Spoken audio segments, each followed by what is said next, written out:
Zakir, we have about 4 questions here about bid'ah being practiced in India, and they're asking you if you can do programs on a Peace TV. For example, the first question we have about the Salah, saying that the road after it, and we have another question here from Sister Habiba. She says that the women are more responsible for the bid'ah in India. How do you respond to all these questions? In fact, there are many programs on the Peace TV, alhamdulillah, which focus on removing the bid'ah.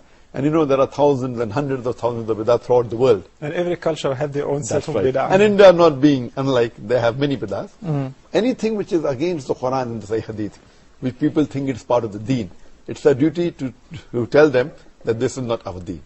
And this comes because of the culture. What we realize that Indians, most of us initially, we were Hindus.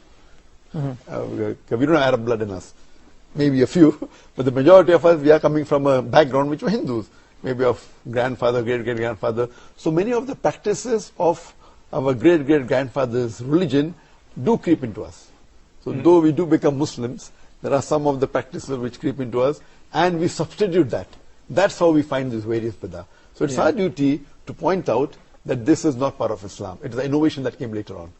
That is the reason we say that anyone says anything about deen, he should back it up with a reference from the Quran and the Sahih Hadith. And I say that any scholar says anything, let him be the greatest scholar in the world. We follow Allah, His commandment in the Quran, and the Prophet Muhammad, his commandments, and his way of life, and the next 3 generations.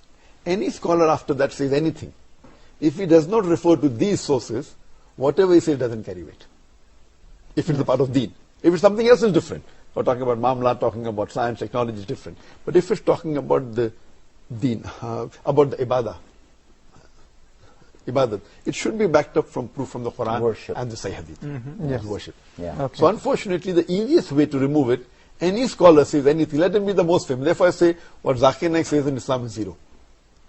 But whenever I give, I always, when I give an answer, I back it up with the reference of the Quran and Sahih Hadith. Even if you try it and it does work, still, it's not sunnah. Not because you tried something and it does work, like you recited a certain chapter several times and you say, this is cool, this is good, as far as if somebody is sick, you can recite this chapter several times. You cannot say, I tried it myself and it does work. You cannot say that. That's right. So the main thing is that whenever anything is deen, it should be back to the Quran. So when you find all these innovations coming in India, I request the people, Muslims, to ask reference from the Shaykh.